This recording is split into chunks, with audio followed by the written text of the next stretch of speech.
semua diperlukan untuk mencapai visi itu, itulah yang akan diuraikan di dalam misi. Ya, ini. Dan seterusnya. Kemudian lanjut. Nah, ini kalau contohnya nih kabupaten Cirebon misalnya.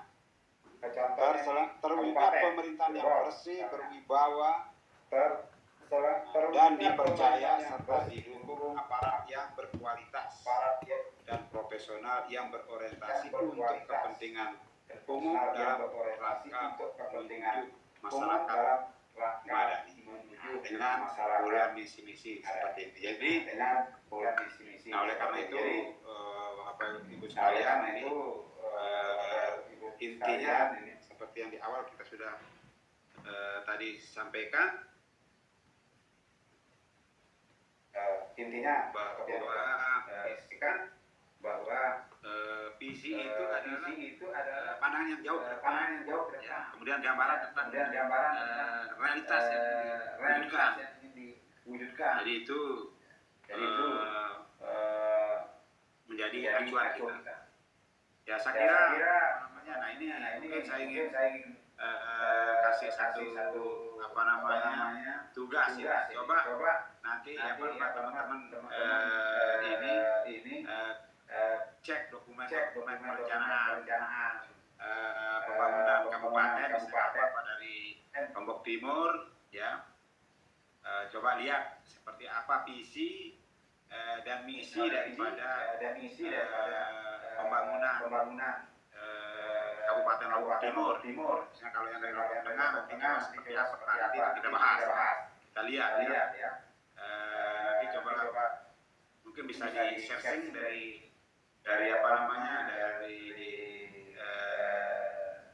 medsos mungkin kutipan mengenai visi misi daripada Kabupaten Lombok Timur, Kabupaten Lombok Tengah, Barat, sampai dengan NTB. Coba nanti ini saya kasih satu tugas ya untuk mengecek ya rumusan visi misi daripada kabupaten kota dan NTB ya. Jadi nanti silakan masing-masing nanti itu menuliskan, nanti kita bahas bersama rumusan visi itu sebagai satu exercise nanti. Ya, lanjut. Ya, ini kalau yang dunia sebagai perbandingan dari dari organisasi swasta atau perusahaan juga sama. Jadi kalau di sini kalau dalam bahasa Inggrisnya ini become world leader integrated workflow management solution. Jadi menjadi pemimpin dunia, menjadi become world leader in integrated workflow management solution. Jadi ini menjadi satu lembaga perusahaan yang dapat mengintegrasikan manajemen dan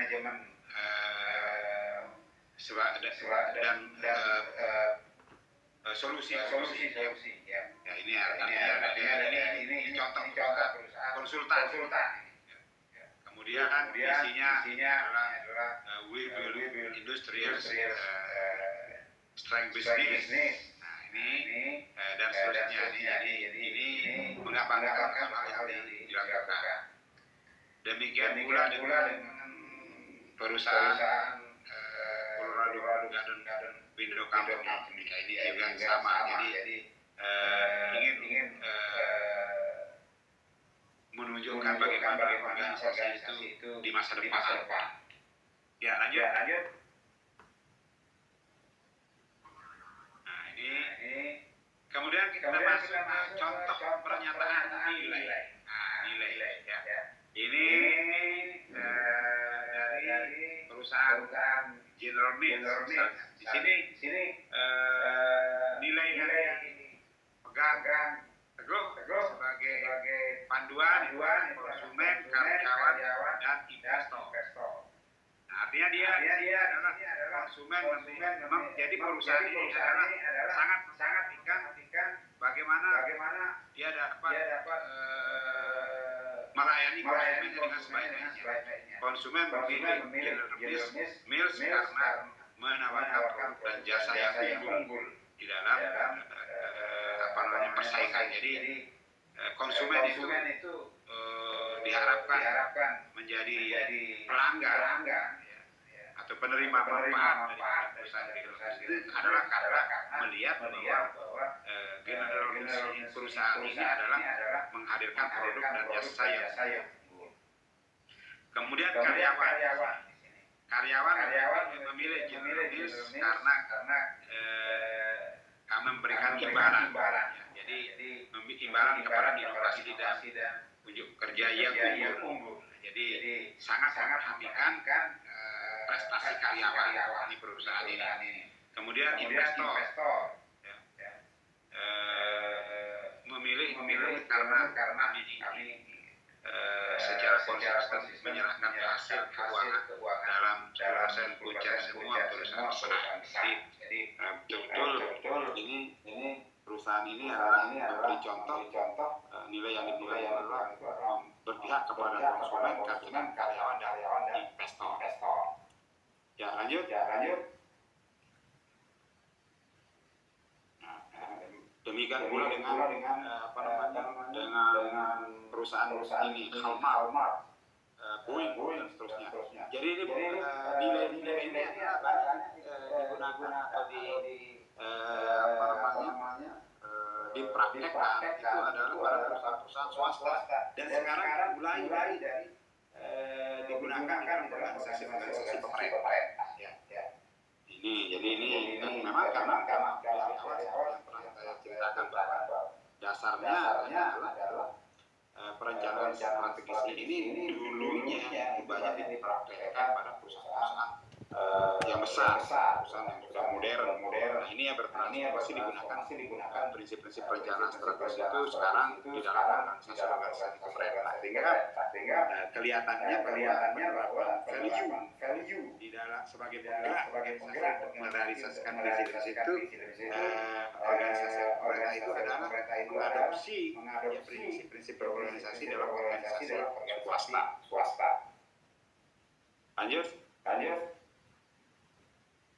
Nah, coba dengan contoh ini saya juga memberikan kesempatan kepada teman-teman semua yang mengikuti session seri atau perkuliahan ini juga untuk mencoba mencari atau memeriksa dokumen-dokumen dari beberapa organisasi masyarakat, organisasi pemerintah atau bahkan perusahaan dalam skala nasional maupun regional yang istilahnya memiliki nilai-nilai ya, value. Nah, dan itu nanti penting juga kita bahas bersama-sama menjadi bahan diskusi.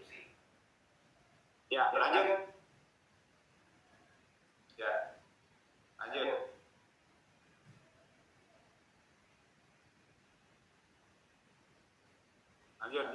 Ya sama ya.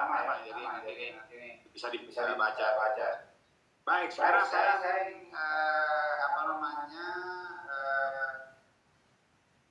langsung ke tapi sebelum ke syarat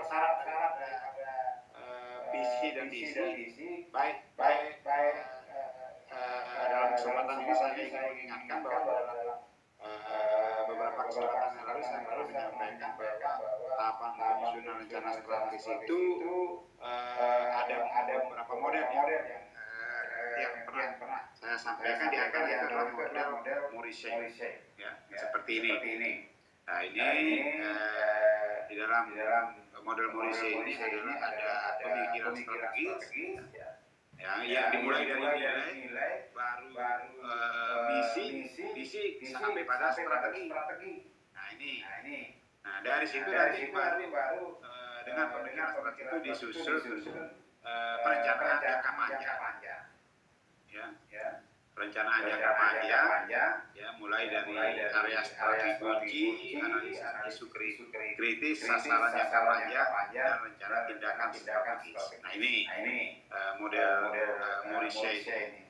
Jadi kalau kita kaitkan dengan apa namanya perumusan visi tadi itu dari visi dan visi, nilai visi dan visi itu digunakan untuk menentukan strategi, dan itu yang menjadi tahapan pemikiran strategi. Pemikiran strategis di dalam proses penyusunan perencanaan jangka panjang. Nah, ini model Morrissey. Lanjut. Kemudian model Whittaker ini. Nah ini kalau bedanya apa namanya di sini ini misi dulu, baru ke visi, baru ke nilai. Kalau yang tadi itu adalah nilai, visi baru ke strategi. Yang model yang pertama tadi, model Morrissey tadi. Jadi ini ya seperti ini gambarannya secara skematik, ya, dari misi, visi, value, nilai itu baru dilakukan analisis internal, dilanjutkan analisis eksternal, baru dilahirkan asumsi dan kemudian nanti menentukan pilihan strategi, analisis strategi, ya. Dan seterusnya itu sehingga apa namanya pada akhirnya nanti kita mengatakan sampai pada goal, tujuan, ya. Itu, nah oleh karena itu sekali lagi isi misi, vision dan value itu adalah akan menentukan langkah-langkah berikutnya di dalam penyusunan perencanaan strategis ini, mulai dari analisis internal maupun eksternal. Ya, lanjut.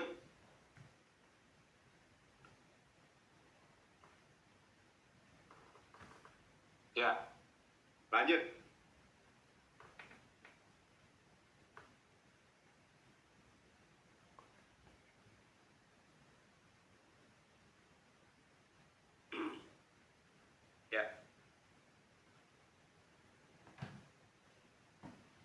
Ya, Pak Ustadz lihat gimana? Slide-nya dilanjut.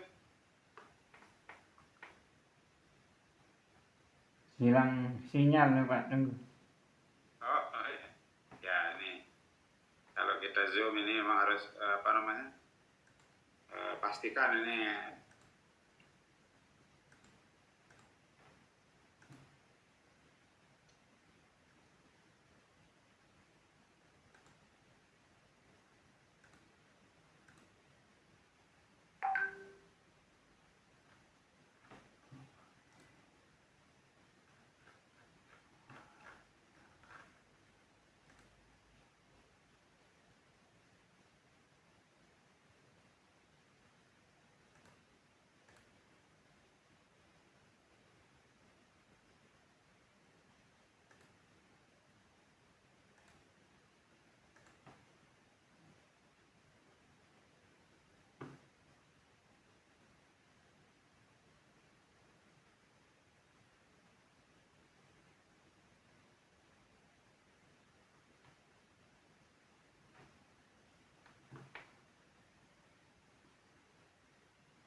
Udah.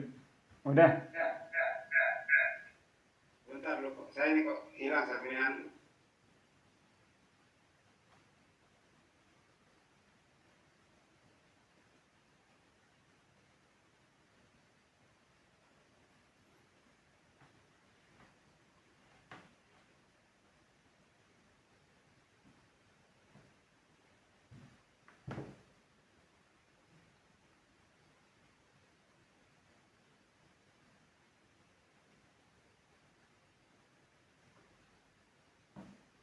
Ya, ya. Coba kemudian model yang ketiga ya nih, ya model yang ketiga itu yang biasa digunakan di dalam pedoman rakit ini. Nah, ini kalau di sini adalah visi, misi, strategi, ya seperti ini.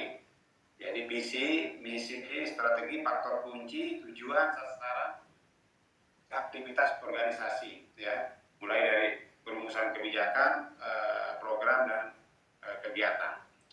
Nah ini model yang ketiga ini yang biasanya di dalam organisasi pemerintah. Jadi nanti seperti ini, apa namanya? Nah nanti itu coba nanti kita cari apa namanya bersama-sama mendownload nanti beberapa dokumen yang dimiliki oleh pemerintah daerah untuk mencoba tadi melihat visi misi ini. Lanjut. Nah ini yang sesuai dengan tadi yang biasa di dalam organisasi pemerintah itu apa itu apa namanya visi ya. Ini sudah ada penjelasannya ya. Bisa dilihat ini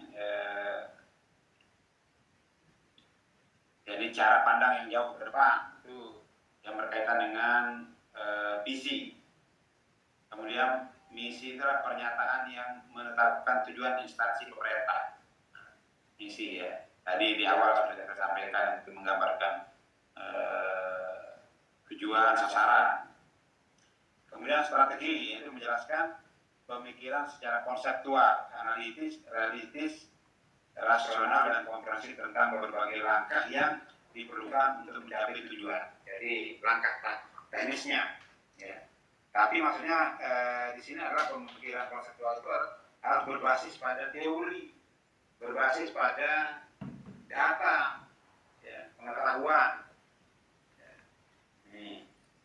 Kemudian faktor kunci berfungsi untuk memfokuskan strategi organisasi dalam rangka pencapaian tujuan dan misi secara efektif dan efisien. Dimulai dengan melakukan identifikasi indikator atau ukuran. Jadi di sini nanti itu adalah diperlukan faktor kunci ya, yang menggambarkan indikator-indikator. Kemudian juga bukan ya, penjabaran dari pernyataan misi atau kondisi yang ingin dicapai di masa mendatang dalam jangka waktu 1 sampai dengan 5 tahun. Ini tujuan. Ya. Kemudian adalah penjabaran dari tujuan. Itu sasaran. Ya. Yang dicapai melalui tindakan. Dan yang berikutnya adalah aktivitas organisasi dan penjelasan tentang proses kegiatan pencapaian. Sasaran dan tujuan yang memberikan kontribusi bagi pencapaian visi dan visi organisasi. Nah ini Bapak Ibu sekalian, apa namanya, yang biasa menjadi standar di dalam dokumen perencanaan strategis yang disusun oleh organisasi pemerintah seperti ini. Jadi model ketiga ini yang banyak digunakan di dalam organisasi pemerintah. Jadi nanti kalau Bapak Ibu sekalian itu mendapatkan amanah sebagai pejabat di dalam lingkungan organisasi pemerintah itu yang banyak digunakan ini model yang ketiga, ini model yang apa namanya disusun atau diformulasikan oleh apa namanya LAN ya. Karena ini dalam diklat-diklat para pegawai pemerintah itu nanti itu akan mempelajari konsep-konsep ini. Lanjut. Nah, sebelum saya lanjut ini kira-kira Mas ada yang perlu didiskusikan atau kita lanjut ini? Lanjut Pak Dokter. Baik, kita masuk kepada bagaimana syarat-syarat atau kaidah perumusan visi dan misi. Nah, di sini dapat dijelaskan bahwa salah satu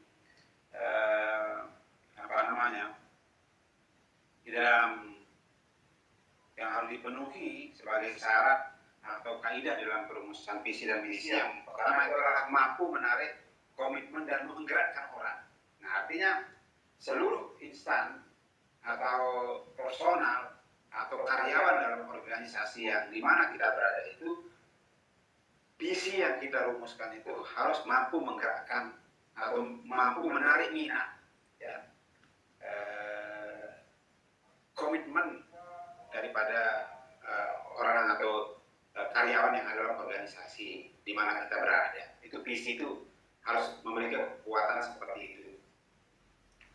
Kemudian yang berikutnya mampu menciptakan makna bagi kehidupan anggota organisasi. Jadi visi yang dirumuskan itu harus dapat memenuhi harapan dari orang-orang yang berada dalam organisasi itu.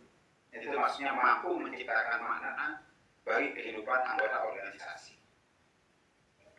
Kemudian berikutnya adalah mampu menciptakan standar keunggulan. Artinya kita harus mengukurnya itu dengan organisasi lain gitu.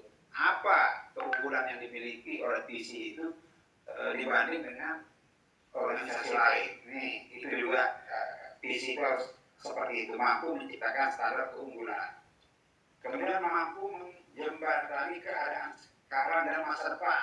Nah, jadi visi itu sebagai satu cita-cita itu mampu menghubungkan keadaan sekarang dan masa depan.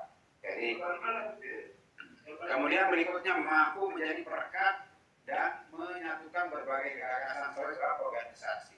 Jadi biasanya dalam organisasi kita banyak sekali ide, pemikiran.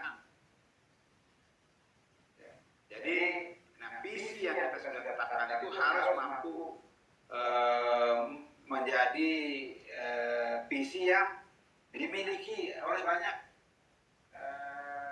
atau merangkum berbagai gagasan visi yang ada dalam organisasi itu, sehingga menjadi visi bersama. Itu maksudnya ini, menjadi perekat dan menyatukan berbagai gagasan dalam organisasi. Kemudian mampu menjamin kesinambungan kepemimpinan organisasi. Jadi visi itu adalah merupakan kelanjutan dari periode-periode sebelumnya, ya. Jadi akan menggambarkan progres, ya, perkembangan kesinambungan kepemimpinan organisasi. Jadi ada tahap dari tiap tahapan atau periode itu adalah selalu saling terkait, ya, dan terus dari fase atau periode berikutnya itu adalah merupakan kesinambungan kepemimpinan organisasi. Nah, oleh karena itu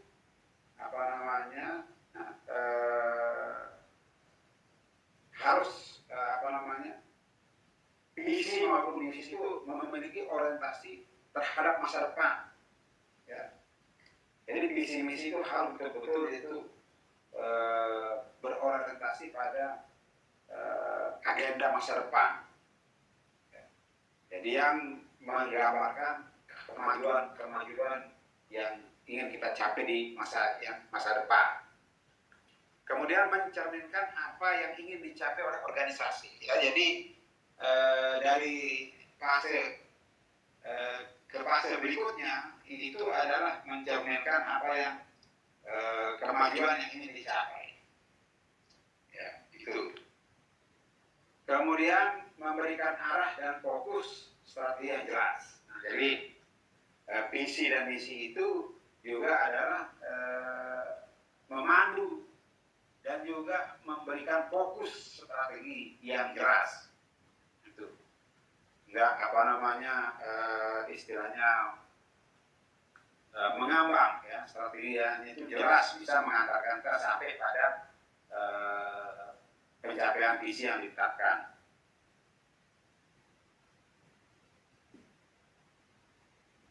Ya, lanjut.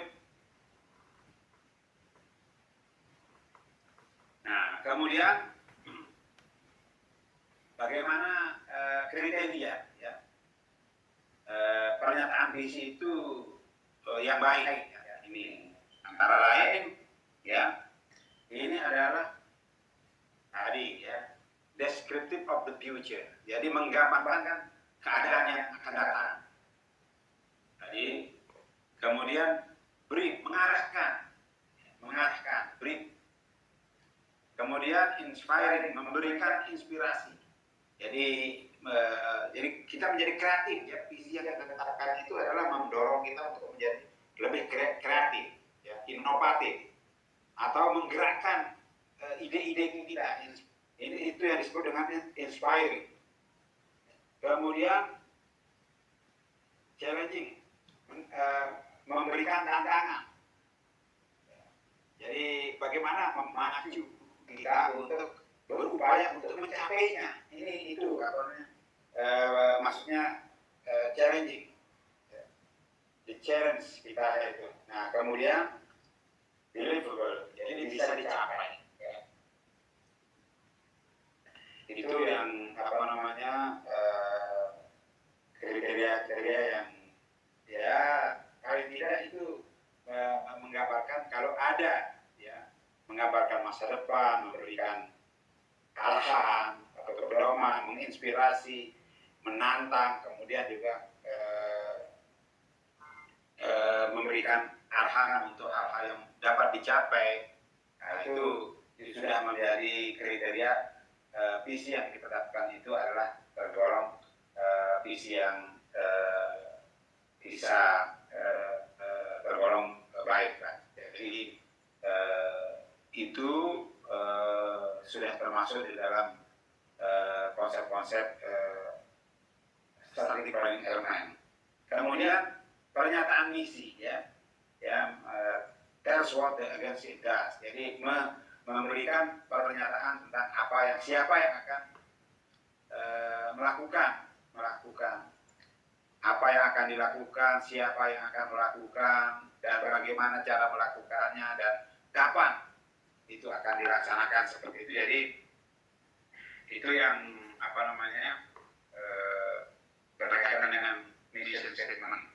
Ya, ini Bapak Ibu sekalian, jadi ini bisa nanti lebih konkret ya dari tugas tadi yang coba saya sampaikan, dari lihat dokumen-dokumen dari organisasi pemerintah itu yang apakah ini kriteria-kriteria ini sudah digunakan sehingga kita bisa menilai pernyataan visi maupun misi yang sudah ditetapkan itu adalah tergolong sebagai pernyataan visi dan misi yang baik, ini akan memenuhi kriteria.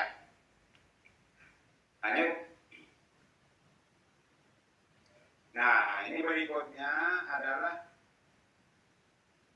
instrumen. Nah, ini instrumen dalam perumusan visi dan misi. Nah, jadi instrumen, jadi biasanya ini untuk kita melakukan perumusan visi ada sering digunakan alat bantu ya, atau instrumen yang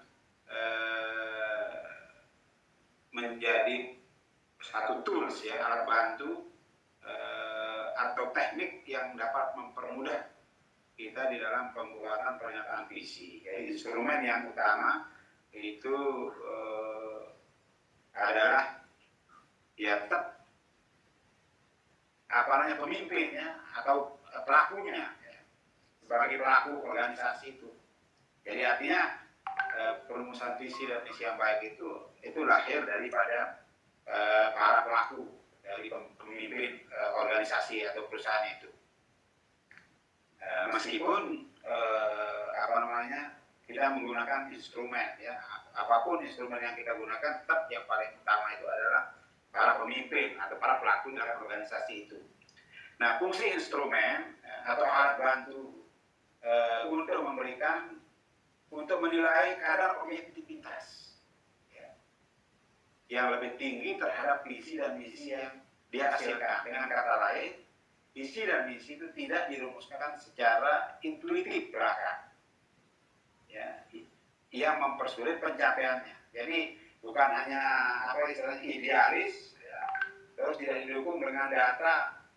Nah ini jadi untuk adanya instrumen-instrumen ini adalah mencegah kita untuk apa namanya terlalu menggunakan intuitif atau apa ya pemikiran yang tidak didukung dengan data lah gitu ya. Tetapi benar-benar berpijak pada kondisi real dan kebutuhan rasional organisasi yang bersangkutan. Nah, pembuatan pernyataan visi dan misi dapat dilakukan dengan beberapa pilihan. Dilakukan oleh satu orang. Nah, jadi kadang-kadang kita kalau merumuskan visi itu ya malas berpikir. Nah, disuruh orang hanya satu orang biasanya gitu. Cari gampangnya misalnya kepala biasanya nyuruh ya orang yang dianggap lama bergelut dalam bidang perencanaan, nah kamu sudah susun visi dan misi. Nah, padahal sebenarnya visi dan misi maksudnya itu adalah visi misi organisasi yang harus semua pelaku organisasi itu harus paham. Nah ini kadang-kadang yang tidak dipikirkan sehingga cari gampangnya disuruh satu orang. Kemudian dilakukan dengan pendekatan tim. Nah ini biasanya ya kalau apa namanya kerja-kerja visi dan misi ini adalah juga biasanya dibentuk tim. Nah ini juga sering dilakukan. Kemudian berikutnya dilakukan dengan bantuan pihak luar. Nah ini biasanya kalau tidak ada orang tim di kantor tidak bisa kalau tidak ada orang memiliki kompetensi ini biasanya menunjuk perusahaan apa namanya konsultan. Nah, ini artinya visi misi dirumuskan oleh pihak luar. Kemudian yang berikutnya itu dilakukan dengan pendekatan top down. Nah, misalnya dengan arahan daripada pimpinan. Dan yang terakhir itu dilakukan oleh pimpinan atau CEO sendiri. Jadi itulah dalam perumusan visi kadang-kadang itu ada oleh satu orang, oleh tim, oleh pihak konsultan, oleh arahan daripada top pimpinan, atau langsung sendiri oleh pimpinan. Nah, jadi pola-polanya apa namanya tergantung kesiapan SDM. Ya.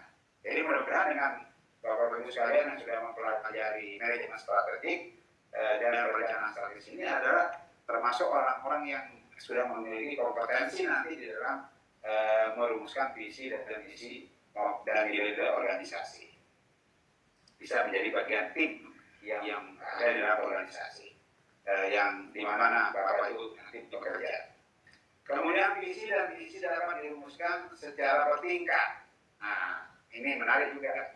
Ini mulai dari individu, kelompok sampai pada organisasi. Jadi artinya sebelum visi organisasi itu ditetapkan itu coba dilihat bagaimana tiap-tiap orang ya, di dalam organisasi itu memiliki pemikiran tentang masa depan yang ingin diwujudkan dalam satu organisasi. Jadi mulai dari individunya.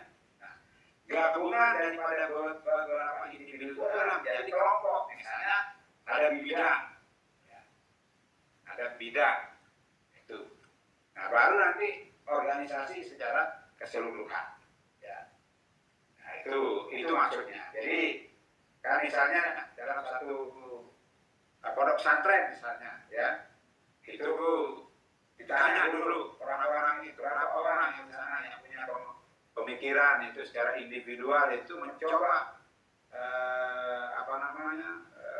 mendeskripsikan dalam 10 tahun, 20 tahun, 30 tahun ke depan organisasi pondok pesantren itu mau diarahkan ke arah mana yang ingin yang bisa dicapai, yang menjadi visinya ya. Ini tiap orang itu ditanya. Nah, baru nanti dikelompokkan, dilihat ya. Mungkin di sana ada kelompok karena ada lembaga pendidikan SD, lembaga pendidikan SMP, lembaga pendidikan menengah atas. Nah, ini seperti apa? Tiap-tiap lembaga itu ada unit, ada kelompok.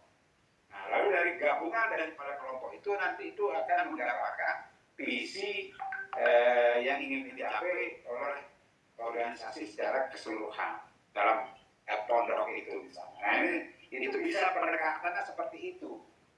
Atau sebaliknya, visi besar daripada induk organisasinya itu baru diperkuat dengan visi-visi yang mendukung pencapaian visi besar dari visi tiap unit organisasi itu.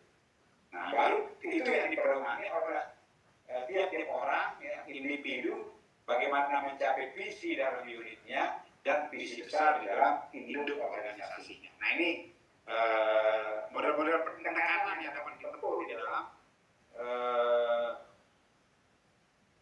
merumuskan visi dan misi.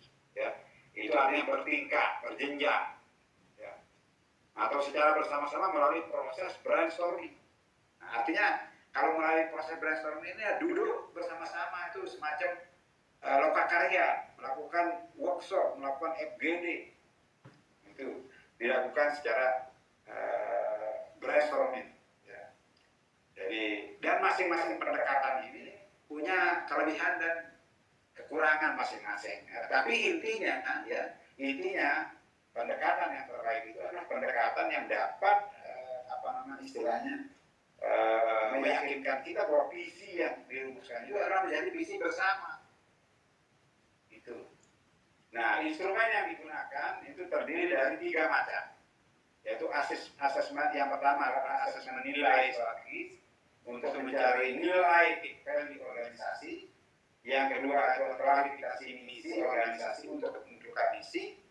Dan yang ketiga adalah pertanyaan pengembangan visi. Nah, jadi ini ada 3 instrumen ya. Jadi satu instrumen yang pertama untuk asesmen nilai, kemudian yang kedua klarifikasi misi organisasi, dan yang ketiga adalah pertanyaan untuk pengembangan visi. Nah, mari kita lihat instrumen-instrumen ini.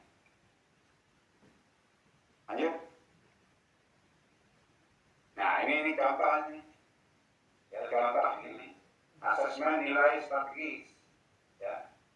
Jadi ini contoh misalnya nih dengan kita membuat matrik ini untuk melihat asesmen strategis ini bisa menggunakan analisis kualitatif ya. Nilai-nilai apa yang akan menjadi yang akan kita gunakan? Ya, kita bisa lakukan asesmen seperti ini. Di antara nilai etika, kualitas, keamanan, dan seterusnya. Ya, nanti baru dibuat skala ya. Mulai dari tidak penting sampai sangat penting ya, dibuat skor. Ya. Nanti itu dilakukan asesmen dalam seluruh organisasi.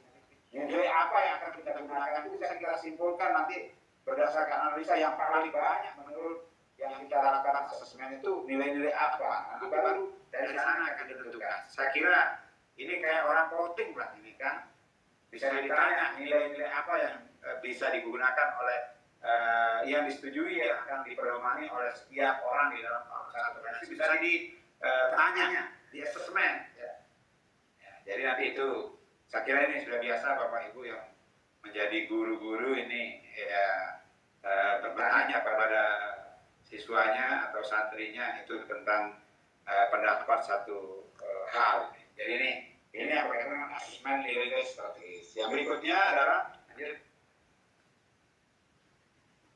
klarifikasi misi organisasi. Nah, ini ya, ada beberapa pertanyaan yang dapat digunakan ketika istilahnya melakukan klarifikasi misi organisasi ya.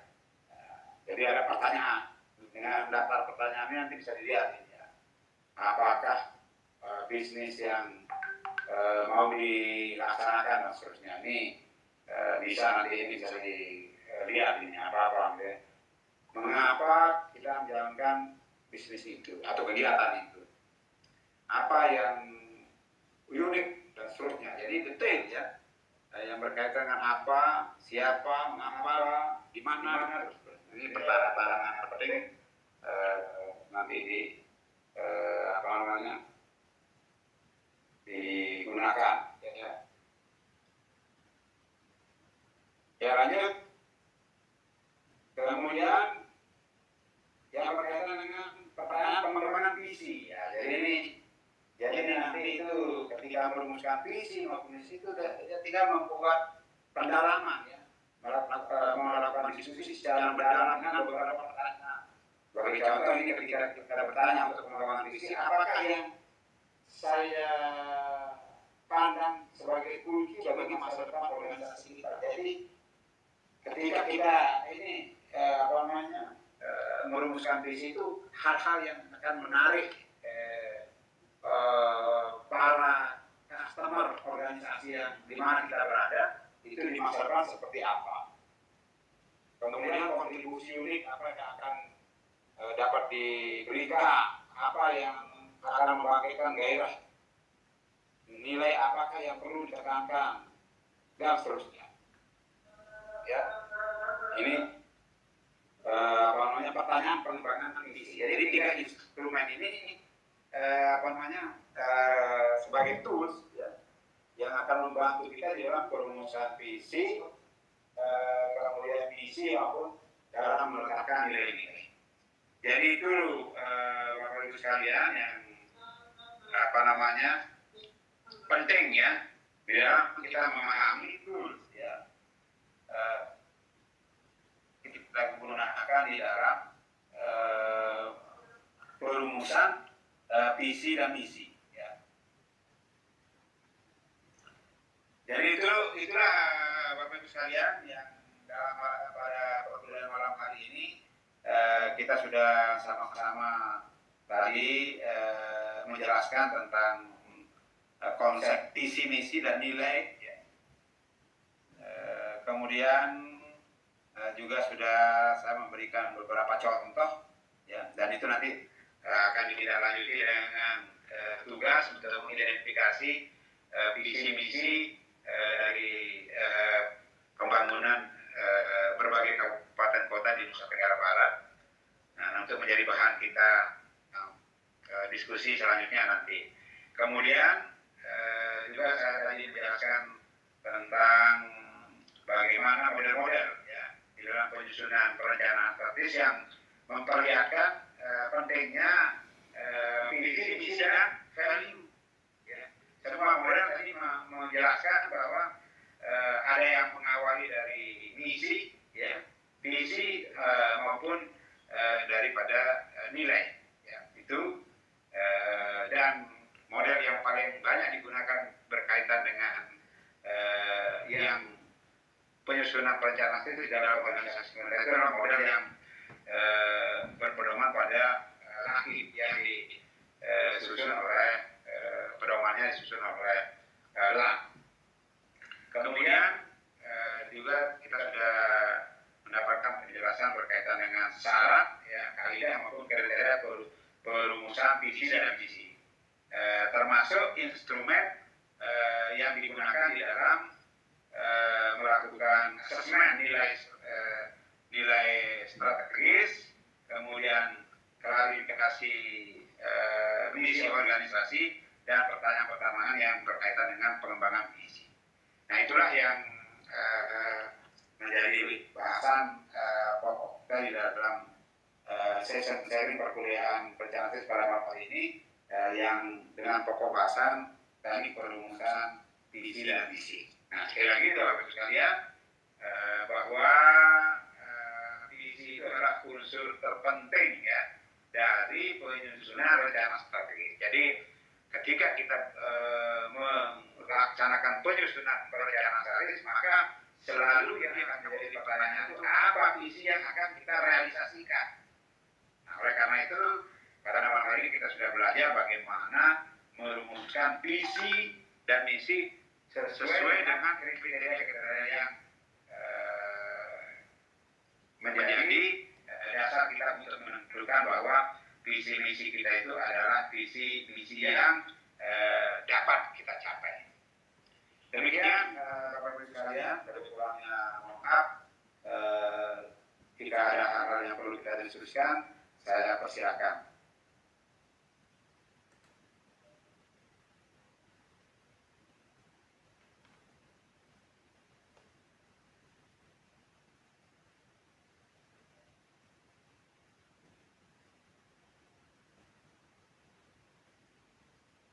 Bagaimana Bapak Ibu sekalian, cukup?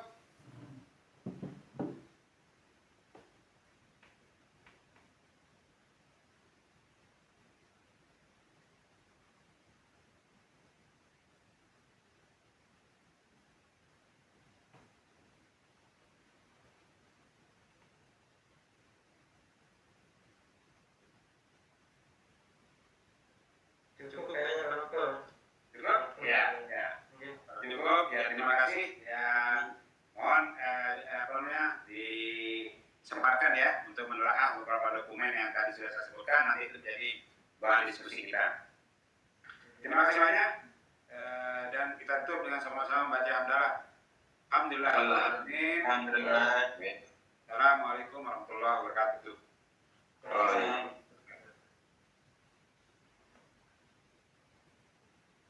Terima kasih Ustaz Daniel. Iya.